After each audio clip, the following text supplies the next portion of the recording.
Sí, doctor. Ya, vamos avanzando entonces. Insuficiencia aórtica. ¿Cuál es la diferencia fundamental desde el punto de vista? Es decir, tienen muchas diferencias, obviamente, una estenosis y una insuficiencia, ¿no? Pero hay algunos elementos importantísimos en la insuficiencia aórtica que no tiene la estenosis aórtica. Por ejemplo, la insuficiencia aórtica puede ser de presentación aguda. En cambio, la estenosis aórtica es una enfermedad crónica. Pero yo puedo tener un paciente con insuficiencia aórtica aguda. ¿Y cuáles son las causas de insuficiencia aórtica aguda? La disección de la aorta y la endocarditis infecciosa aguda. Estas dos enfermedades pueden producir insuficiencia aórtica aguda. Y las formas crónicas en países subdesarrollados, la principal causa de insuficiencia aórtica sigue siendo la fiebre reumática.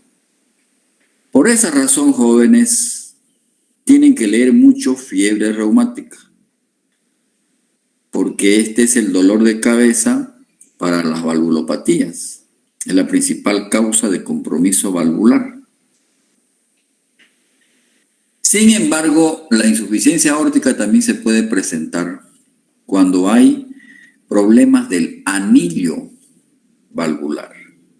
Y una de las enfermedades que puede provocar insuficiencia aórtica crónica es cuando el paciente nace con el síndrome de Marfan.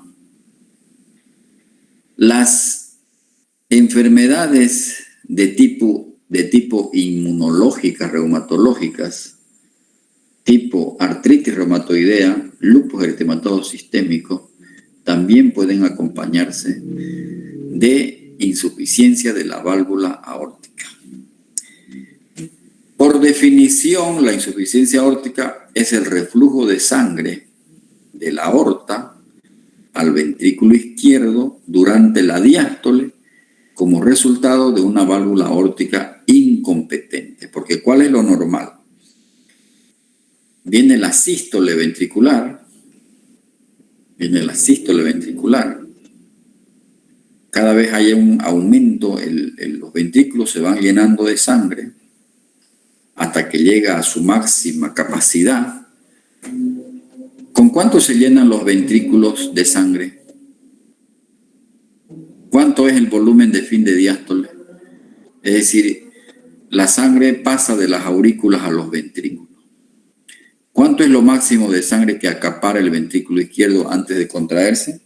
A eso se llama el volumen de fin de diástole. Volumen de sangre al final de la diástole. O sea, los ventrículos se llenan, ¿no ves? En diástole. ¿No ves? En sístole se vacían, en diástole se llenan, ¿no ves? En el colegio nos decían qué es la sístole, qué es la diástole. Durante la diástole, las cámaras cardíacas se repletan de sangre y durante la sístole se vacían, ¿no verdad? Pero en colegio pensábamos que el corazón quedaba vacío de sangre y no es así, ¿no? Hay un volumen de fin de diástole y un volumen de fin de sístole. Y hay un volumen latido. ¿Cuánto es el volumen de fin de diástole? ¿Alguien me dice? 120. Es toda la sangre que se llena 120. Una vez que están los 120 ml de sangre al final de la diástole, empieza a aumentar la presión intraventricular y al final viene la sístole ventricular. Entonces se expulsa la sangre, las válvulas auriculoventriculares se cierran y las sigmoideas se abren. Entonces sale la sangre, como está en el esquema acá, sale la sangre por la arteria aorta y resulta que por gravedad la sangre tiende a regresar, pero en ese momento en diástole se cierra la válvula aórtica porque es competente. Pero cuando hay insuficiencia aórtica, en diástole la sangre refluye y encuentra una válvula incompetente y entonces refluye la sangre de la aorta al ventrículo izquierdo. Por lo tanto, en cada ciclo cardíaco, el ventrículo izquierdo va a recibir dos volúmenes de sangre, uno normal, que es el que viene de la aurícula, y otro jet de regurgitación que viene de la arteria aorta. ¿Qué va a pasar con este ventrículo? Con el pasar del tiempo se va a dilatar. Se va a dilatar el ventrículo izquierdo y también la aurícula izquierda se va a dilatar. Por lo tanto, yo voy a encontrar un corazón muy crecido con el pasar del tiempo, porque el ventrículo izquierdo, es decir, esta es una valvulopatía con sobrecarga de volumen. La estenosis aórtica produce una valvulopatía con sobrecarga de presión. En una insuficiencia aórtica, entonces el ventrículo izquierdo va a estar dilatado. Y cuando se agota la ley de Frank-Starling es cuando vienen los síntomas. Lo propio, en esta valvulopatía, los pacientes están asintomáticos durante muchos años. Cuando vienen los síntomas es porque ya fracasó la ley de Frank-Starling, y el síntoma cardinal de estos enfermos son la disnea. La disnea que progresa a ortopnea, disnea paroxística nocturna. Y estos enfermos tienen un síntoma importantísimo, que es una sensación de golpeteo en el corazón. Ellos sienten que les palpita, que les choca, que les patea el corazón. Y eso es porque el corazón está muy crecido, tiene una sobrecarga de volumen. Por esa razón sufren de muchas palpitaciones. Estas palpitaciones se ven más cuando hace esfuerzo el paciente. Entonces, los síntomas, fíjense, que son casi similares a la estenosis aórtica. Claro que estos enfermos no tienen síncope, ni tienen angina. Les cuento que pueden tener angina. Pero a través de la disnea no puedo diferenciar de una estenosis aórtica o una insuficiencia. Sintomáticamente los pacientes pueden simular, es decir, no es que sea un signo patognomónico la disnea de la insuficiencia aórtica ni de la estenosis aórtica. ¿Qué es lo que me va a permitir discriminar la estenosis y la insuficiencia? La exploración física. El ápex, cuando yo palpo el ápex de un paciente con insuficiencia aórtica, típicamente está desplazado hacia abajo y hacia la axila, más o menos como la insuficiencia mitral. ¿Por qué? Porque es una sobrecarga de volumen. El ventrículo izquierdo está crecido. Y se puede palpar frémito también. Se puede palpar frémito. Cuando el paciente es delgado, yo puedo ver un corazón que se mueve, que se desplaza. Yo puedo ver el choque de la punta que me coquetea como médico. Es decir, uno lo ve el choque de la punta visible.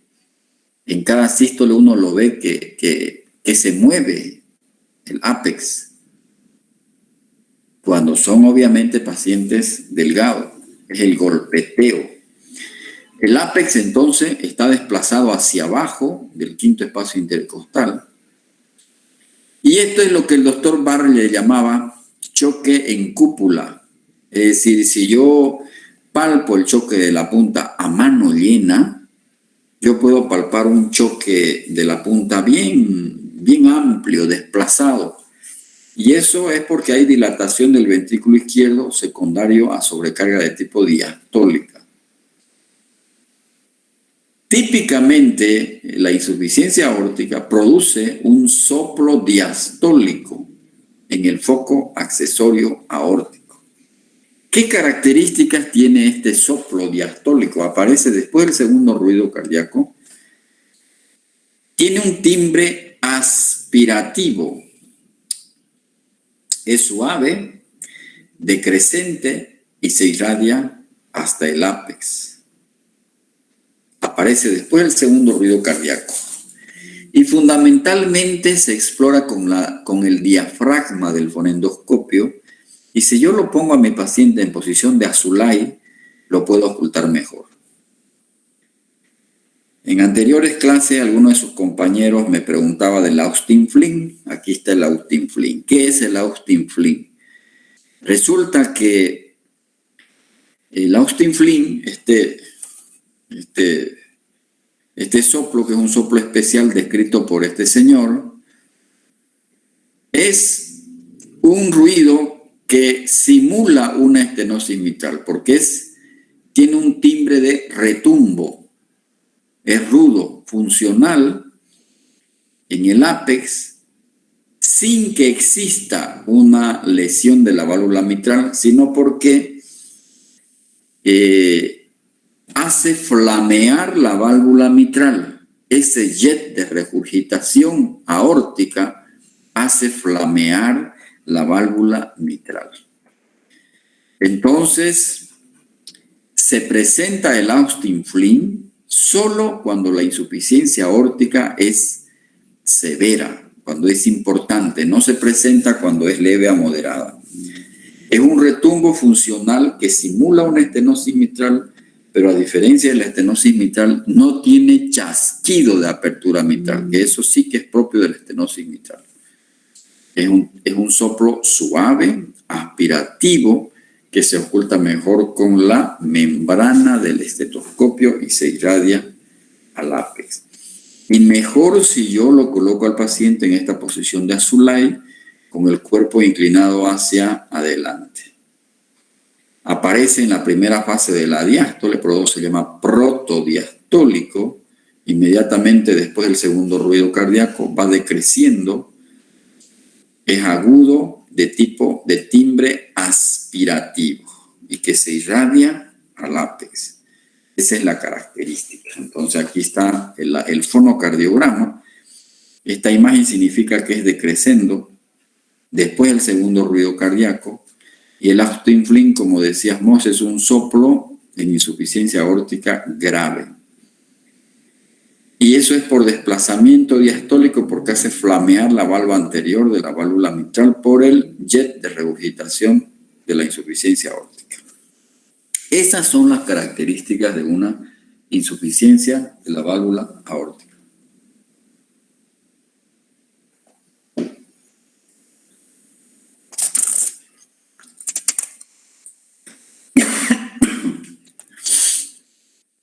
La insuficiencia de la válvula aórtica tiene innumerables signos. Muchos de los médicos europeos describieron con lujo de detalles los signos de insuficiencia de la válvula aórtica. Es la valvulopatía que más signos presenta en la exploración semiológica. Sin embargo, puede que uno ya no vea tantos signos descritos en la insuficiencia de la válvula aórtica, porque estos enfermos ya tienen la oportunidad de operarse a tiempo, ¿no? Porque todas las valvulopatías, la mayor parte de las valvulopatías ahora se operan, se les cambia la válvula y los pacientes tienen mejor pronóstico. Pero cuando uno va y lee un libro de semiología de hace muchos años atrás, con lujo de detalle, la mayor parte de médicos europeos describieron muchos signos y les pusieron sus nombres. Y vamos a ver, por ejemplo, el signo de Muset o Muset. ¿Quién era Muset?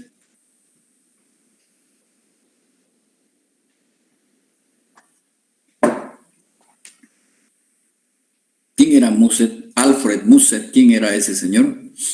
No era médico. Signo de Muset. Los invito a que vayan y lean quién era Muset. ¿Y por qué le pusieron signo de Muset o Muset? Alfred Muset no era médico. ¿Y qué consistía este signo? Pulsación venosa yugular que mueve rítmicamente el lóbulo de la oreja y sacudía la cabeza en forma rítmica con el pulso. Es decir, cuando venía la sístole, el paciente como que hacía un movimiento de sacudida de la cabeza.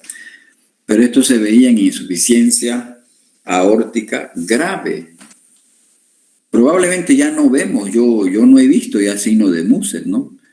Yo soy viejo ya en la medicina, ustedes son jóvenes todavía, y ustedes tampoco lo van a ver ya porque a no ser que sean enfermos que no han tenido la suerte de operarse.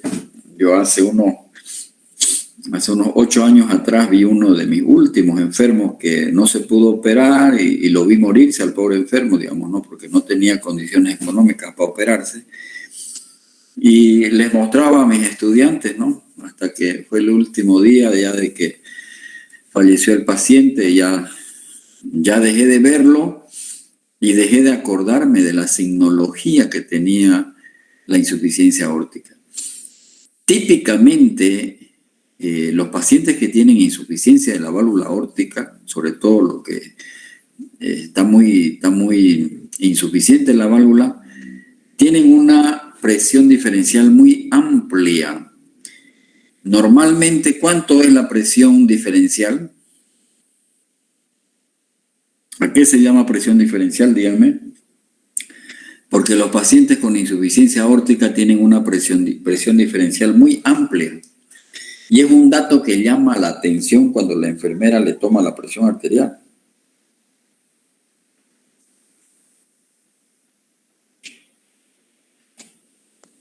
Se refiere, doctor, a la presión sistólica y diastólica, lo que es la parte media, y es de 40 milímetros de mercurio. ¿Cómo se calcula? ¿Cómo se calcula? Sí. Se calcula con las dos diastólicas y una de lo que es sistólica. No es igual que presión arterial media, ¿no? No es lo mismo presión diferencial que presión arterial media. ¿Cómo se calcula la presión diferencial? No me acuerdo entonces. ¿Alguien se acuerda?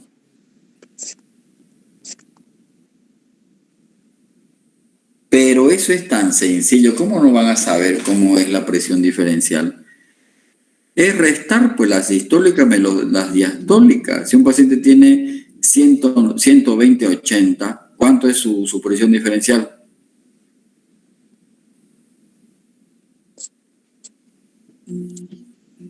40. 40, pues 40. Caramba. ¿De qué color es el caballo blanco de Melgarejo? Caramba, hombre. La presión diferencial es la presión sistólica menos la presión diastólica. Normalmente no debe superar de 40 milímetros de mercurio. Entonces usted resta la sistólica menos la diastólica y esa es la presión diferencial. En estos enfermos, esa presión diferencial está más de 40 milímetros de mercurio. Entonces, la enfermera va a venir y te va a decir, doctor, me llama la atención la presión de este paciente. ¿Cuánto tiene? Tienes de sistólica 200 y de diastólica 60. Entonces, 200 menos 60, ¿cuánto es? 140. O sea, puedo dar muchos ejemplos. Lo cierto es que la presión diferencial en los pacientes con insuficiencia aórtica es mayor de lo normal, más de 40. Puede ser 150/70, puede ser 180/80.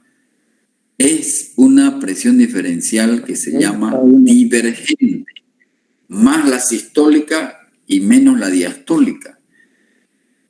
¿Verdad? Esa es la presión divergente. En cambio, en la estenosis aórtica, la presión es convergente. Se acorta la presión diferencial, se achica, se juntan las presiones. Aquí se alejan las presiones. Hay una presión sistólica muy alta y una presión diastólica normal o baja. Cuanto más grave es la insuficiencia aórtica, es más la presión diferencial. Pero cuando ya fracasa el corazón, cuando entra en insuficiencia cardíaca el enfermo, cuando ya fracasa la ley de Frank-Starling, que dicho sea de paso, tienen que ir a leer qué es la ley de Frank-Starling, esa presión sistólica ya baja, ya no tiene esa presión diferencial tan amplia. Y esto cuando uno lo va a ver, cuando uno lo conoce en la evolución al enfermo. Cuando yo le hago seguimiento a un enfermo y cuando empezó a venir a mi consulta, cuando yo lo detecté la enfermedad, estaba empezando su problema de insuficiencia aórtica, yo voy a encontrar esas presiones diferenciales muy amplias. Le hago seguimiento 1 año, 2 años, 3 años, 4 años, 5 años, y resulta que en algún momento ya entra en insuficiencia cardíaca el enfermo y ya no hay esa presión diferencial. Y eso no es porque ha mejorado el enfermo, es porque ya ha entrado en insuficiencia aórtica. Y estos enfermos, como tienen esa presión diferencial amplia, 180 de sistólica y 80 de diastólica, por darle un ejemplo, son catalogados como hipertensos. Pero no es en realidad por hipertensión arterial, es por insuficiencia de la válvula aórtica. ¿Entendido qué es la presión diferencial? Doctor. ¿Cómo? Doctor. Sí, doctor. Pulso de Corrigan. Corrigan, médico europeo que describió, que vio cómo era el pulso de los pacientes con insuficiencia aórtica y por eso en la historia de la medicina se llama pulso de Corrigan. Pulso caracterizado por expansión o ascenso rápido del pulso arterial, seguido por un colapso abrupto del mismo. ¿Qué se llama el pulso de Corrigan? El pulso Zeller. También se llama el pulso del martillo de agua. Es muy diferente al pulso de la estenosis aórtica. Aquí el pulso es saltón. Uno palpa el pulso del enfermo, sea el pulso radial, el pulso pedio, y se nota que es de amplitud alta, o sea, es de mayor amplitud. Es amplio el pulso. En cambio, en la estenosis aórtica es parvus. Aquí es Zeller, o sea, es amplio el pulso. Créanme que uno encuentra en los pacientes con insuficiencia aórtica muchos signos. Como les digo, los europeos se tallaron, se entusiasmaron y hay una infinidad de signos. Hay el signo de Muset, el signo del pulso de Corrigan. Ahorita vamos a ver el signo de Hill. Normalmente, ¿cómo es la presión arterial sistólica en los miembros inferiores y en los miembros inferiores? ¿Dónde es más alta?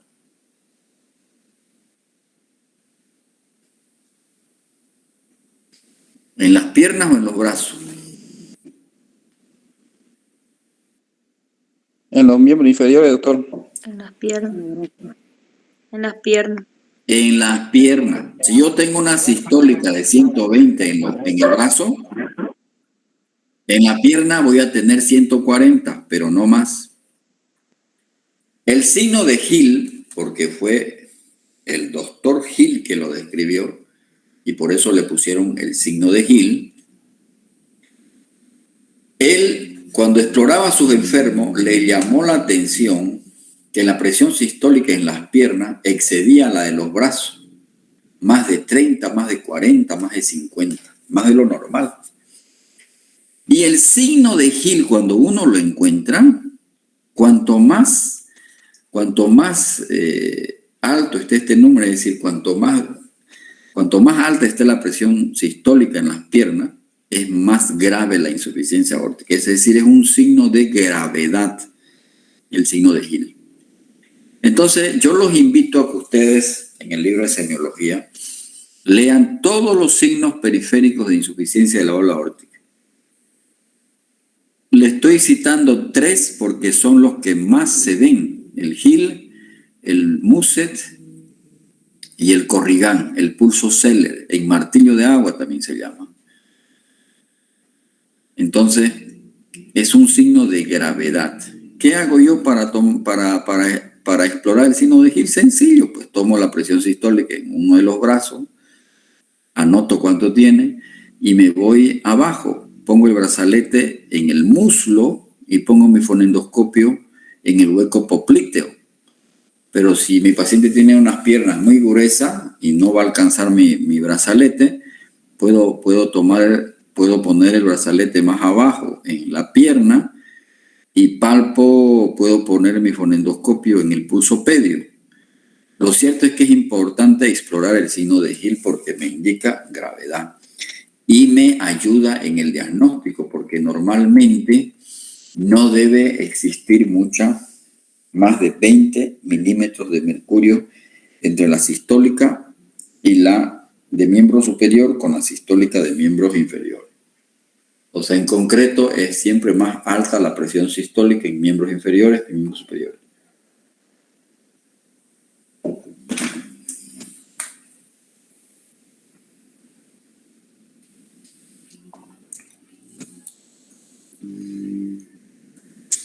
Hasta aquí son las valvulopatías adquiridas y las más frecuentes.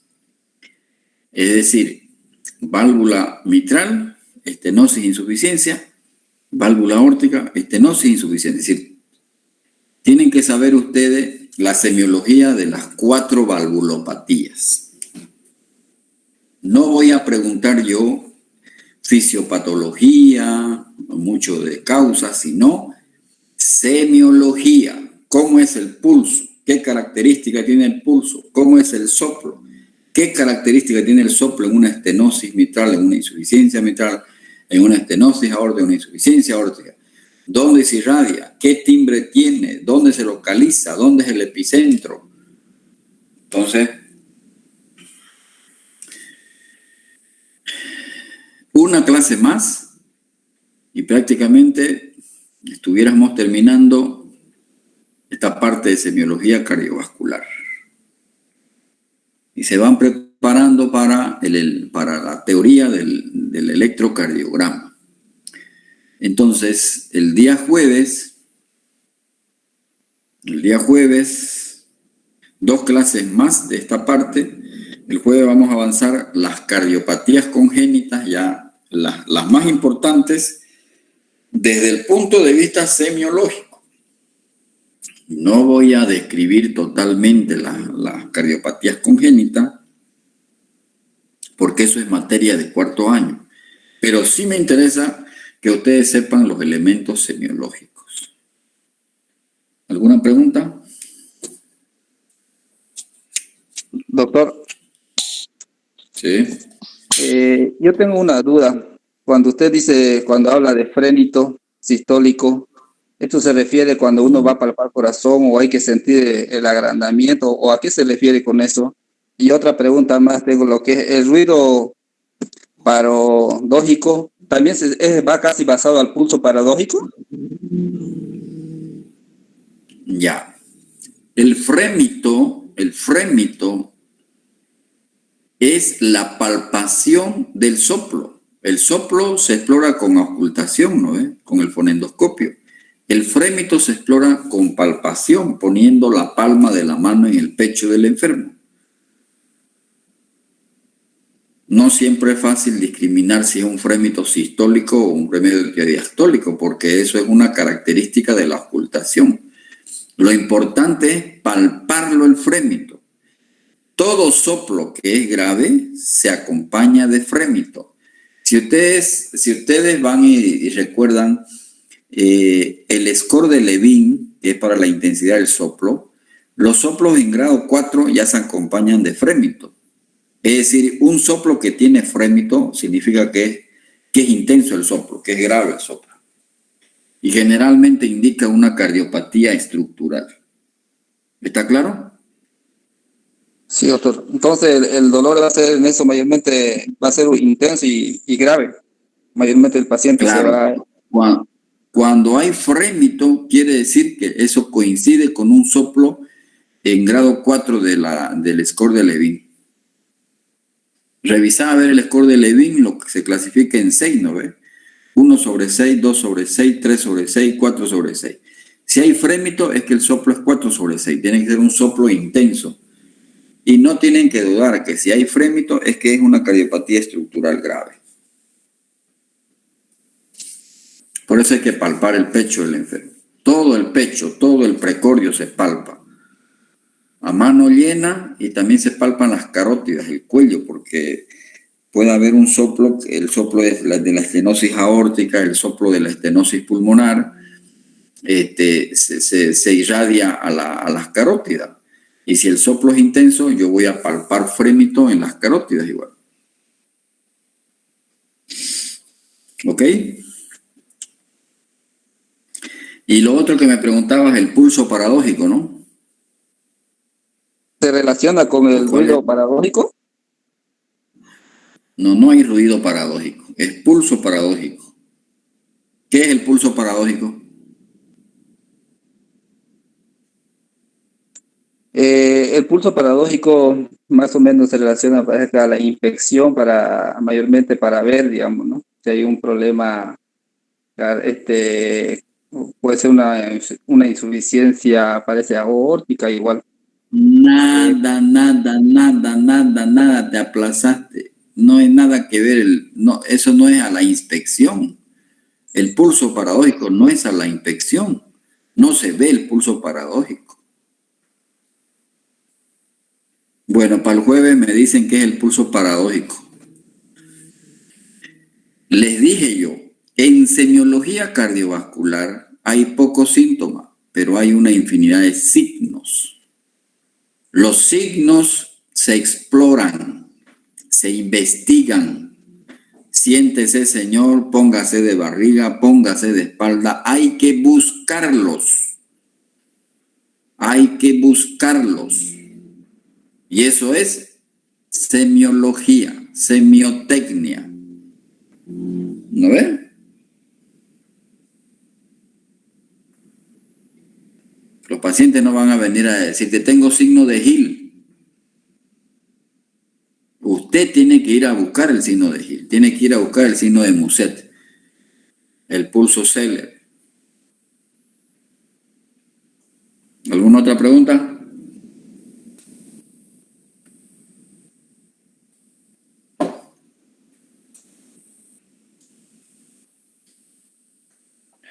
Doctor.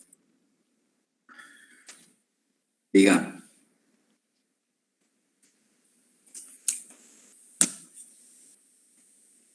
Sí, diga.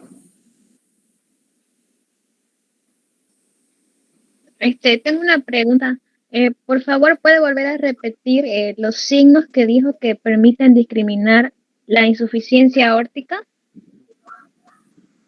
De la estenosis aórtica, ¿no? Sí, doctor. Hay pues un mundo de diferencia. Hay un mundo de diferencia entre estenosis e insuficiencia. ¿Qué es estenosis y qué es insuficiencia? Primer concepto, ¿no? Estenosis quiere decir que se ha reducido el área de la válvula aórtica, ¿verdad? El área valvular. ¿Cuánto es lo normal del diámetro de la válvula aórtica? Tiene que ir a revisar. Insuficiencia es cuando se vuelven incompetentes las válvulas. ¿No ve? ¿Cómo es la presión arterial en una estenosis aórtica y en una insuficiencia aórtica? Es muy diferente la presión arterial. Desde ahí uno ya puede presumir si es estenosis o es insuficiencia. ¿Cómo es el pulso de una estenosis aórtica o una insuficiencia aórtica? No voy a repetir todo esto porque es repetir el tema, ¿verdad? ¿Y cómo es el soplo? El uno es sistólico, el otro es diastólico, ¿no? ¿Verdad? Entonces, todo el tema quiere que le repita. No, doctor. Gracias. Divergente y convergente. ¿Qué es lo que no entendió entre la estenosis y la insuficiencia?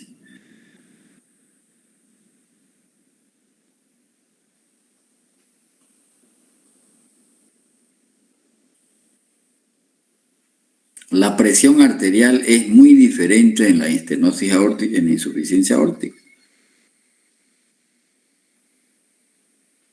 Muy diferente. En la estenosis aórtica es convergente y en la insuficiencia aórtica es divergente. ¿A qué se llama presión convergente y a qué se llama presión divergente?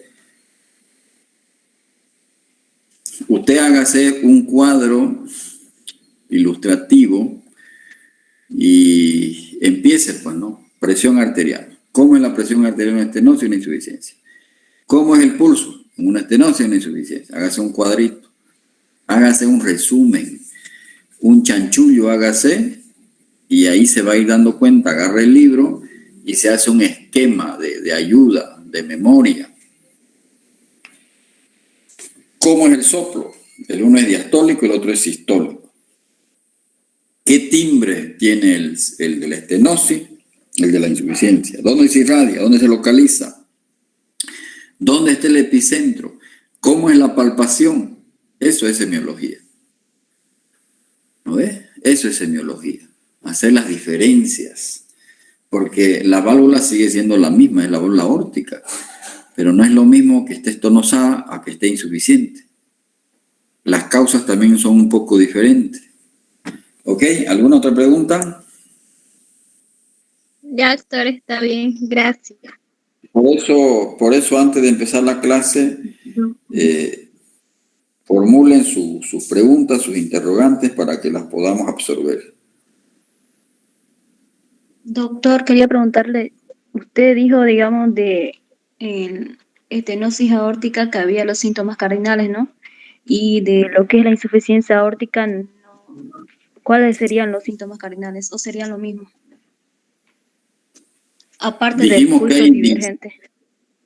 No, eso es que eso no es síntoma, eso es signos. No confunda síntoma con signo. En la estenosis aórtica hay tres síntomas cardinales, ¿no ves? Disnea, angina y síncope. ¿Cuál de esos tres tiene la insuficiencia aórtica?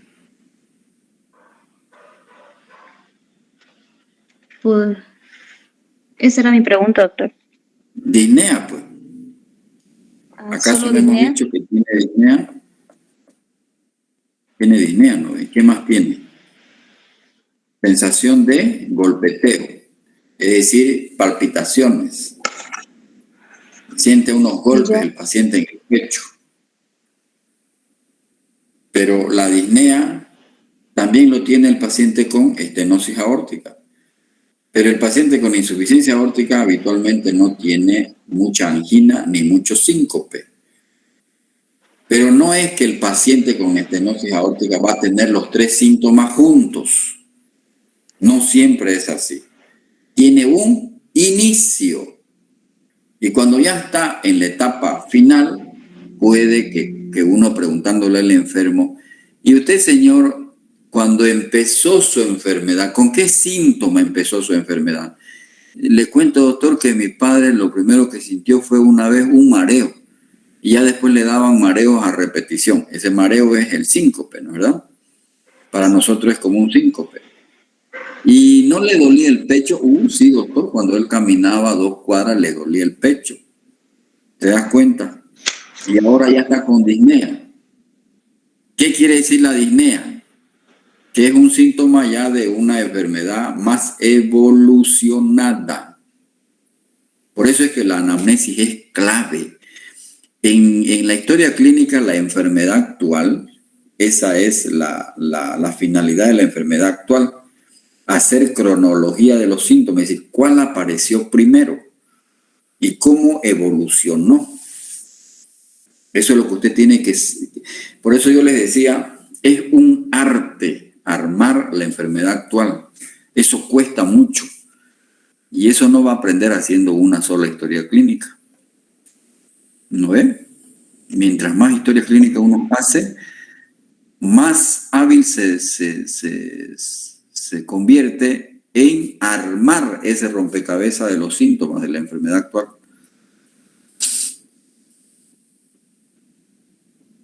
Gracias, doctor. Ok. ¿Alguna otra pregunta?